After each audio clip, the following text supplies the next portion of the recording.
I would like to begin our program by welcoming our center stage speaker this morning.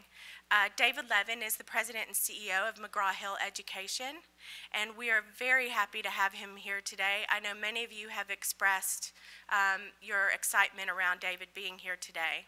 You know, when you think about education, McGraw-Hill Education is one of the first companies that comes to mind. And so we're very lucky today to have this leader in education here with us to talk about mobility, open platforms, measuring, and how we're making all of this work in our schools today. So David, if you'll please join us. Thank you. Carrie, thanks. I'm going to switch you over here. There you go. You can use the down key. If you'd like to walk, you can use the clicker too. Great. Thank you. Thank you. Good morning, everybody. A real pleasure to be on stage here at CES, and it's in fact a bit of an irony for me because it's a back to the future kind of situation. Having been here and at Comdex for many years when I was in the software world, it's a pleasure to come back now as the chief executive of a business which is going through this transformation. And so looking back here, my last time here, and indeed at its predecessor, Comdex, was when I was running a company called Symbian, producing the operating system software for next generation smartphones, in fact, creating the smartphone market. And that gives us an interesting platform to be here because McGraw-Hill Education, if I asked you all what we did, I'm sure we'd get a resounding answer back. Oh, well, it's a textbook business. And indeed, the reason I'm very pleased to be here is it's sort of quite remarkable to me that I'm here. About a year ago, I got a call in my last job from a search firm saying, we've got the perfect job for you. It just fits with who you are. It fits with what you've done. It fits with capabilities that you can bring to bear. And it's a really exciting opportunity. And you know, when you get those calls, the heart beats a bit faster. You think it's kind of exciting. And then they said, and it's McGraw-Hill Education. You know, boom, my heart sank. I thought, that's it. Well, you know, thanks, but I don't need to know more. That's a business whose business model is, in higher ed certainly, structured around dying, decaying, highly priced products, and it's going to be ripe for digital disintermediation. And you know, I'd rather be on the other side of the curve. Thank you very much. So I said no. And the search firm said, look, you're being a bit hasty. The circumstances were such that I was at the 8th year of running a public company, a media group. And they said, look, you've got the time, do the research, and then see if your mind changes. And in the intervening 6 months, as I went through my own due diligence, I decided that this was a company that was poised for success, that was making the digital pivot. And that's why I am so excited to be here with you, because that journey is kind of very fundamental to why I'm here, why I've moved the family across to be here, and why with 5,000 of my colleagues, we're very, very committed. So without making a McGraw-Hill pitch, I just want to share a couple of things before I go into the presentation. As we close out this year, we're looking at a coming year where by the fall, we're going to have pretty much almost every single course that we produce available in an adaptive form. That's something like 1,500 courses that are going to be out there, available and being sold, being used, which is remarkable because 18 months ago, it would have been 200 courses. So the body of knowledge, the body of information has been transformed. And this isn't into simple little ebooks, which frankly are of very limited use other than as a weight reduction exercise. This is into truly rich, adaptive tools which can support instructor and student. So as I said, approaching 1,500. We're going to have now around 3 million students on Connect. We've got about 3 million students using LearnSmarts, and we've got about 3 million on Alex. Between 2 and 3, on each of the core platforms with growth rates of about 30% plus or minus on every single thing that we're doing, which is feeling great. So it feels real, and that's why it's a good time to talk about measurable outcomes, making it work, and I want to talk about open on the way. So, you know, it is back to the future in more senses than one. That's the image of higher education. There have been these 50-year cycles of innovation, you know, some pretty fundamental things, the inclusion of women. There are none in that picture, but suddenly we find that women dominate in terms of performance and achievement now in higher education around the world. So that's a pretty fundamental change. But if we think about the core aspects of pedagogy, things haven't really changed, and that form of instruction hasn't. And it's interesting at a technology conference to be in front of a group of people because face-to-face is important. That's why you are here. So one of the things I'd just say is that it's important that we remember that learning has a huge social aspect and that the role of the instructor, the intimacy of the connection, is what fires the spark. But at the same time, the question is how can you leverage technology to make things work? And I just think that sometimes we get lost in these tech debates, just assuming that somehow you wave a wand, put Wi-Fi in, and stuff's going to happen. And in fact, that very much, I guess, was the feeling a little bit more than a year ago when people were talking about MOOCs as the savior. And actually, didn't really impact in the way that people thought at the time. Will have a profound impact over time. So we've got to think about what this does to pedagogy. And we've also got to remember that there is a reason, and these numbers relate to higher ed, but you know, clearly the foundation for all of this is the impact of K-12. If you invest in education, even though it's expensive, you get a return. And it's the biggest predictor of lifetime outcomes. And so it's exciting to be in a field where people involved in it are committed to supporting and creating better lifestyles, better outcomes for people. But at the same time, we need to be mindful that we're perhaps not as good as we think. And one part is how costs have moved.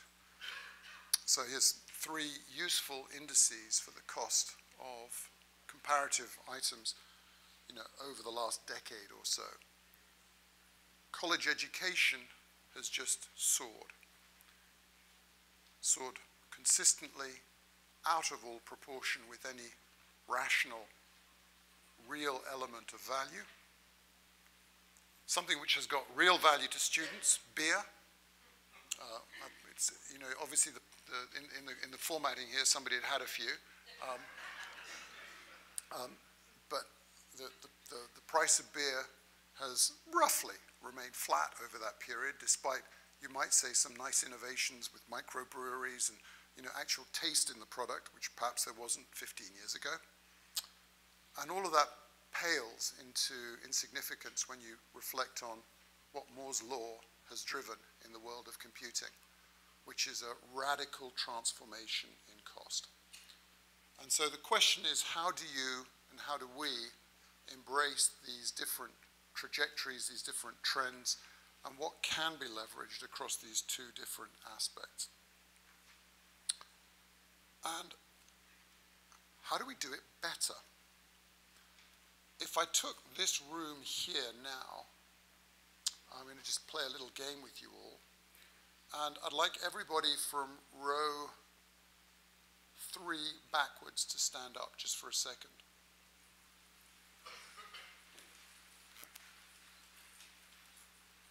Okay, statistically, if this was representing the proportion of 9th graders, if this room represented all the kids going into 9th grade, all of you standing would fail to graduate. That's what roughly 29% represents. So it's just these first couple of rows that have made it. Thank you very much. The point is very well illustrated when it becomes human, because something isn't working for us. And there are really 3 broad reasons why this is the case, and where we've got to think about how we and all the constituent parts of the ecosystem need to move to make a difference. One is cost, and that's pretty apparent. The dynamics around cost I've just shared, but it's very profound. So we need to find lower cost ways of delivering great outcomes. I think as a producer of content, it's worth remembering that just under 2% of ed spend goes on content. 2%. So when people advance the reason for challenges in the affordability of higher education, and they say, and the books are expensive. They are, and we're going to do something about that as we move into the digital world. Roughly speaking, the cost of the next generation of software products is roughly half that of what the books were, and the efficacy far outweighs, and we'll come back to that. But it's only 2%, guys. The real challenges are in the rest of the ecosystem. The second is performance. All those aspects of student performance, and what is it that we can do to support the student deliver a better result than that F. And around that, we've then got to think about just their capability of managing their delivery through this process. And what do I mean by that? I think most students are unprepared for the rigor of college. And one of the foundation blocks for that is that they arrive, their core literacy and numeracy skills are inadequate, and so remediation is the first order of business rather than creation of knowledge, content, and advance and learning on their own part. That's one of the reasons we inside of McGraw-Hill Education switched our business structure earlier this year to be a K-20 base just on the explicit understanding that those last years of high school are fundamental to the success of what comes next in college. And waking up to this is going to be driven, I think, in part by states looking at their state funding, saying, guys, we're going to move you to performance-based funding. And that's going to be a very profound impact across the higher ed system, which is going to force the adoption of technology which is efficacious, and also going to force many other efforts to reduce that terrible failure rate amongst students. So when we look out there and we talk to the students, and this is actual data now from our own studies on our users over the last year, we're seeing a consistent, very positive response on the part of students. By the way, it's not all students, but it is the overwhelming majority. And the challenge is, how do we harness technology to make a difference? So, first of all too often, technology comes independent of pedagogy. And that, I just think, is just such a classic error. People come up with clever white box solutions in Palo Alto, and I say this as a Stanford grad, and then when they arrive in the real world, be that a school in K-12, or be that a community college somewhere else, life doesn't look like it does in Palo Alto. Life doesn't feel the same. Life's different outside of the bubble. And then somehow you've got to weave the content into both and make sure that the whole thing is a harmonious whole, working seamlessly with the instructor. And then we can harness the analytics to make a difference. And there are 3 levels at which those analytics can be harnessed. Last year, we launched analytics for faculty on the back of the millions of students using our programs. Analytics for students, very much coming. And then around that, the ability to aggregate those at the institutional level. And that's got to be bound up with a deep understanding of privacy and how we relate to the requirement, the absolute requirement that the learner's information belongs to the learner, should be accessible by the instructor, but the aggregated information, which is anonymized, can serve the purposes of education as a whole. We then need to package it in such a way that it makes sense, that the learner wants to learn. And I use the example of ebooks as a very simple, trite example. Just turning something into a PDF is about the sort of laziest way of saying that you're digital. It's a bit of a joke. I think pretty much all of you would rather use the print version because you've got relational ways of engaging with it. You can touch it, you can mark it, you can personalize it. So the delivery form is kind of important. And we need to somehow get to a point where the technology is eco-friendly. Now, what do I mean by that? It's not, there are a number of you wearing green shirts. I'm not talking about green eco. The ecosystem here in education is an incredibly rich one. It's one which touches all the stakeholders. It touches the professors, the instructors, the teachers, the institutions, all of those involved in the delivery of content. And if you think about the way that many people have come to this, they've come with the approach that they have the answer, the singular answer. We very much feel, and it's reflected in the next generation platforms that we're rolling out, that we're a part of that, but we need to engage with the wider ecosystem in a transparent way. And that actually, I'll come to talk about in a minute, means about ensuring that we are open to collaboration in the most profound ways with the rest of the ecosystem. That's got to be true of everybody. It needs to be affordable. That goes without saying. I've made the point. We have roughly a 50% reduction in the cost to a student, and we think a very substantial increase in the impact. And finally, you have this non-trivial challenge of implementation. And it is remarkable, and it's of course different between K-12 and higher ed, when one sees the wider challenge of infrastructure at one level, that's a technology problem, but also of decision-making, fragmented decision-making, which is evident in most, if not nearly all, higher ed institutions where there isn't a singular authority determining the structure of the architecture. And on the back of that, you get very quickly to a world of point solutions which are complex, which then break. You have a high churn in support staff, poor documentation, and so the consequence of all of this is people throw technology at schools and colleges. It works for a while, it breaks, and then you'll see it in the corner. And in the last 9 months, as I've been in my role, I've visited dozens of schools and colleges, and all too often, one is struck by the thousands and thousands of dollars of technology that is sitting idle in a corner of the room that is no longer being used, not because it's good or bad, but because nobody knows how to integrate it to anything else. And that's complex. Now, part of that, and this is a study that we've done for this coming year, is where are the faculty coming from? And it is interesting, I, by the way, have met a few of the people in that bottom category.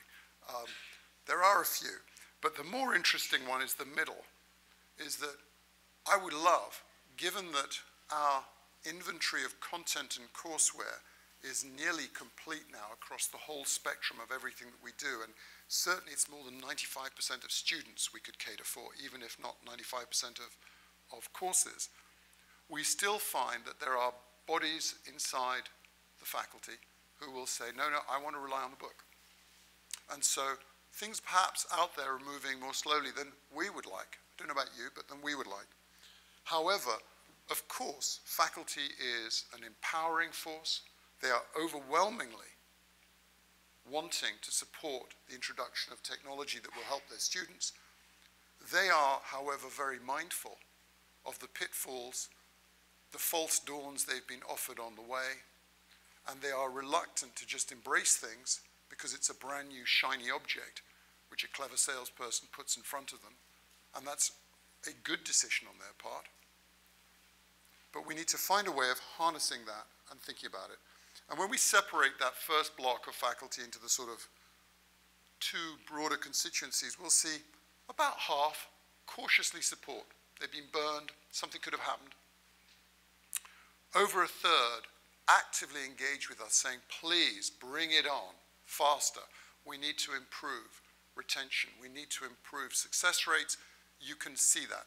And what we typically find is that as people use effective adaptive products, so they become more and more passionate. One of the indicators that we use across the business is the Net Promoter Score. It's a fundamental for us, is the way that we ask professors, what do you think about this? Would you refer somebody to this? And we ask the same of students. And to me, that's the acid test of the rollout of any technology is, does your Net Promoter Score go up? Not revenue, not users, but do the people who use it, are they willing to stand up and say, we like it? I think, I assert this, but nobody's been able to prove it wrong. I don't believe in the previous 125-year history of McGraw-Hill Education, anybody ever wrote to us saying, thank you for my textbook. I am well aware now that we have bodies of student advocates who campaign on campus and who, when they use one course, go to profs in their next course, say, please, can you use this because I get a better result.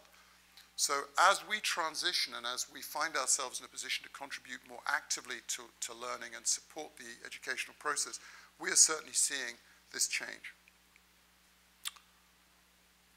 At the same time, there's something else that's happening out there. You know, people all too often have been talking tablet, tablet, tablet. And we've seen some very expensive mistakes around tablets. If you go, not just in the United States, but around the world, and you spend time in classrooms, and you spend time with students, you suddenly discover that they are doing this pretty shocking thing, which anybody over about 30 tells you is wrong, and anybody of my age tells you it's just got to be mad. But we have, as an example of this, a brilliant adaptive program in math called ALEX. It's far and away the most successful, efficacious program in math that we have out there. Dramatic impact on results, designed originally around PC format screens, now available on tablet, and we find that there are kids who use it on their mobile, much to the astonishment of our own product teams. We need to reflect on this. We are thinking about this ubiquitous piece of technology with incredible computing power, what it's going to do, has to be a part of our future. And along with that, what do I mean? I trailed the word open. What do I mean by that? The delivery of education at all levels requires a very complex ecosystem. And one has to harness and combine the talents and energy of the professionals who deliver it,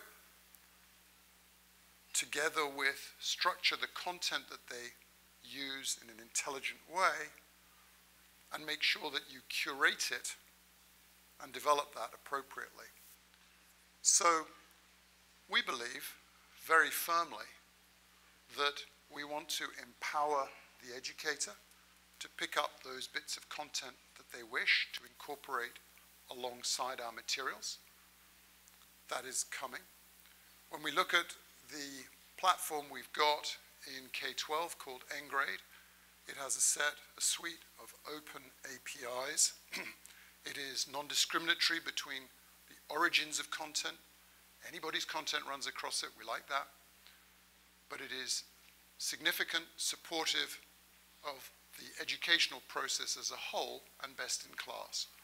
So we see that we will be delivering increasingly basal programs, which are fundamental, great, powerful tools, with embedded in them the ability for the instructor, and the ambition is to make certain that the instructor can incorporate and add on those things that they want, and that the analytics modules that we drive underneath that will support the whole.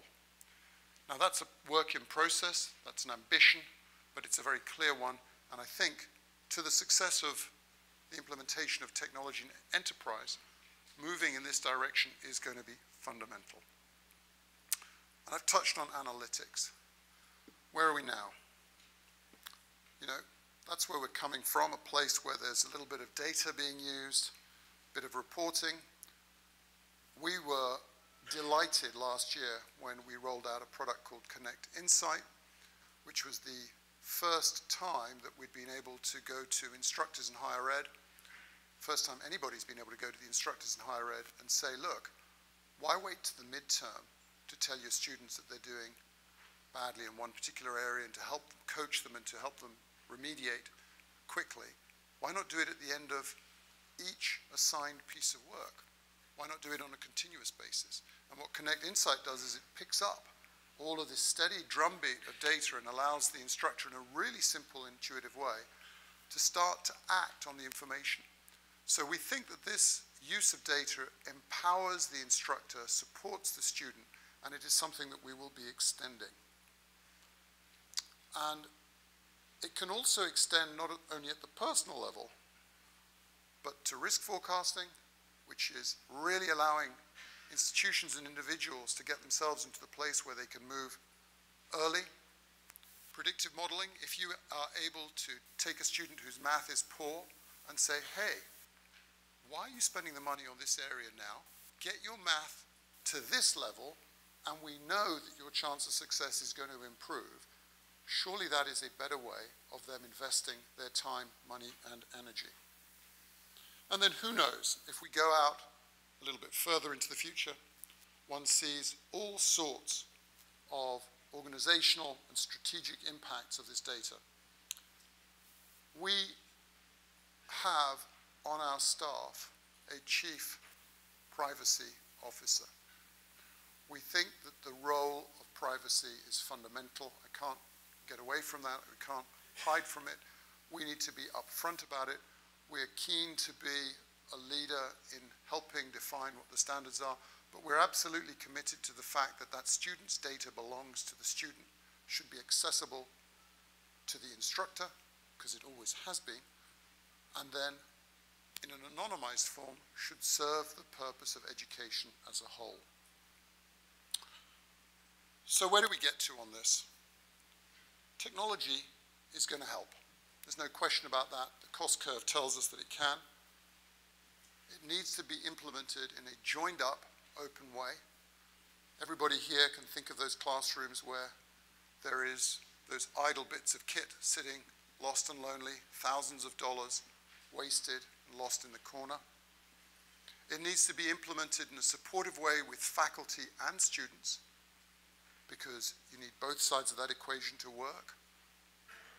And you need us to help the instructor make use of the technology, in fact, in a way to use the drudge work, to get some of the basics being done and allow the instructor to do what they do best.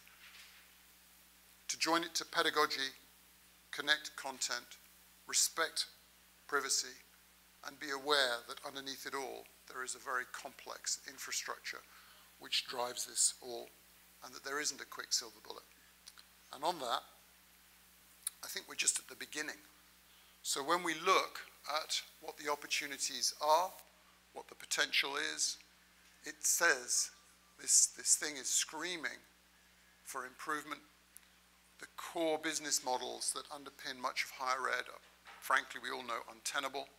More than $1 trillion of student debt doesn't feel right. More than 7 million in default doesn't feel great. 29% of ninth graders getting out with a graduate degree tells us that things aren't good. So we know that we've got to do better. Technology is a part of the solution. I think the new McGraw-Hill company, focused on learning as a science and supporting adaptive technology, is going to be a big force in driving that. And I'd like to thank you for your time. I don't know, Kerry, if we've got time for questions or not. We do. Thank you very much. Thank you. Is this mic on? Can you all hear me? Can you turn this mic on for Q&A? It is? Okay, now it's on. Okay. Does anyone have a question? Here. Yep. Please introduce yourself. Hi, I'm Marty Kesselman, Library High Tech News. When I went to EDUCAUSE, this past year, I spoke to so many instructional designers, and they all bemoan the fact that they make use, they promote, their services so highly, but the faculty don't make use of them. And, You know, I think we have the same problem, you know, in libraries. And then I wondered how come there weren't more faculty at EDUCAUSE. And then it dawned on me that they're going to the disciplinary conferences, you know, that there is a pressure on faculty, you know, between teaching and research. And unfortunately, they don't even take advantage of services that are available at their own university. So even though they may have the desire to use technology, in the end, they really don't. So I think that there are some points in there that I'd agree with, and some I'm not entirely sure I do agree with. It's pretty clear that when people use technology successfully, they become more committed to it. And so I was at a community college the other day which has switched its entire math program to adaptive engines. And the faculty is on our case, pushing us for things that we're really excited by. And that is a community college, not a research institution, but they're just seeing big results for their kids. But at the same time, I think there is a reasonable resistance on the part of faculty to implementing, you know, the next shiny toy. And I think that's particularly acute in K-12, where stuff has been foisted on schools at different levels, which, you know, frankly, you know, you walk into a room and you see a really expensive whiteboard and there's stuff pinned to it. The professional development, the whole, it's not just give them a technology and it works. So we've got to get better at that. We've got to be definitely more intuitive, and all of those things are obligations on us. But we've got to just not look and point the finger and say, oh, these people, they're not. There's a reason why they're not moving in that way. It's reasonable, I think. But as efficacious solutions are available, I think they will begin to move. And, you know, I've got to, you know, all our data says the more people use things, when they work, they love it. They just adopt. Hi, it's Mike Garina from ThinkRight. And about 10 years ago, I was in a lecture with Clayton Christensen. He was talking about how they developed all these great resources for students at the college level to really you know, engage themselves to go deeper. And they found that no one used them because the whole job of the college student is to get an A. They use the syllabus and they focus specifically on that, but there was no interest outside of engaging beyond that. And I think there's still a mentality in schools, especially at the college level. At K-12, we're doing a lot of work with creativity and some of the adaptive programs, but when they exit the schools, they're going back to that more traditional approach. How do you and McGraw-Hill see yourselves trying to engage the college environment so that maybe that creativity and some of that, I guess, more deeper learning can happen as opposed to studying for the final and making that happen? Well, I think so. There are many pieces in that, and I think there's great work now being produced showing how important you know, the spark of education and learning and how we need to cultivate that. I also am mindful of this 29% of ninth graders making it through the system figure. And so I don't think they're competing, but I think one needs to hold those two thoughts in mind is, what has one got to do to drive graduation rates up so that people get a chance at anything? Because it can be a bit of a, you know, a bit of a wonderful thing to be in the bubble, talking about how you're going to bring creativity, and at the same time, basic literacy isn't there, basic numeracy isn't there. You have kids whose functional command of the English language is inadequate. So I'm a little torn. I think that we know, we know that instructors want to communicate the spark. That's why they got into teaching. That's what they love. So we think that basically the use of adaptive programs to do some of the drudge work of it, some of the heavy lifting, which is helping people learn and remember, is best served by technology, whilst allowing the instructor to communicate the spark, and that will make best use of the two sides of the talent equation. But I agree with you, it's a problem. It is interesting, I was in Shanghai in a district called Minhang, which is one of the top performing districts in Shanghai, and hence one of the top performing K-12 districts in the world the other day, talking to them about a program in love and dance. which I think many people in this room would be astounded by. Now, interesting school district, it is also worth remembering that the obligation for universal education in Shanghai is not there. So you're in a great district where the kids are going to school. There are migrant labor districts where nobody's being provided. So the two ends of the spectrum are pretty different. Kerry, are we? You mentioned in your, I'm sorry, Joe Bowen with Pickens Technical College. I'm a technology coach.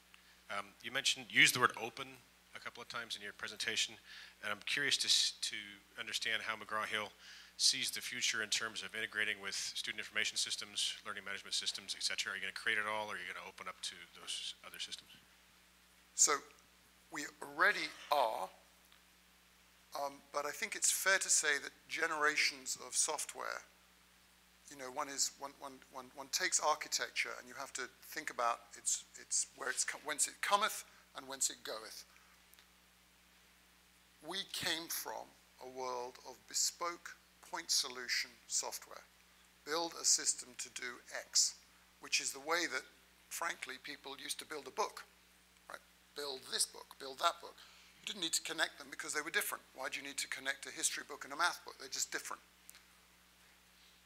Over the last several years, we've put together an architecture which allows us to hang all of that content underneath. And already, it has to integrate to the LMS. Basic, you know, otherwise we couldn't sell them. As we look forward architecturally, and as the next generations come, we look at a particular product that we've got called Ngrade just as an emblem of what we want, which is it is agnostic between providers. It's able to engage seamlessly with all parties. It has a set of transparent APIs which would allow people to connect to it in defined ways. And that's very much our ambition. As we look to the future, we think we've got to build that all in. Now, we have a huge corpus. You know, we're talking of millions of students already using products and systems that we've got across tens of thousands of institutions.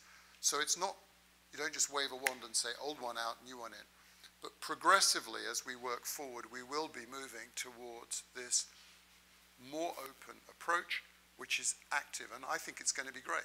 So, you know, I'm excited about that.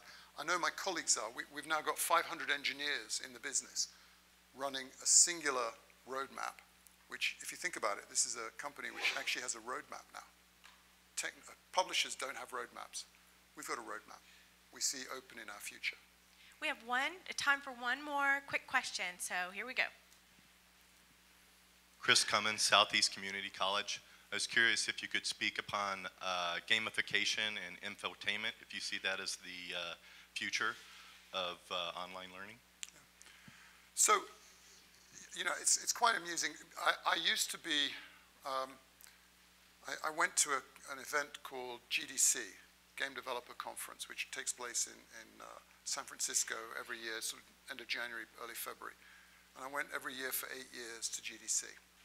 And I've watched games conquer the whole of the space of entertainment, which has happened. I just caution everybody for a second. I think the role of making product engaging is different than creating a game. So I think we've got to create great engaging content. And if in the service of engagement we can use a game, that's great. But at the moment, I'm seeing all sorts of, you know, brand new newbies who've got some exciting interactive game, and that's going to somehow. I don't want a doctor to come to me who's really good at playing the game.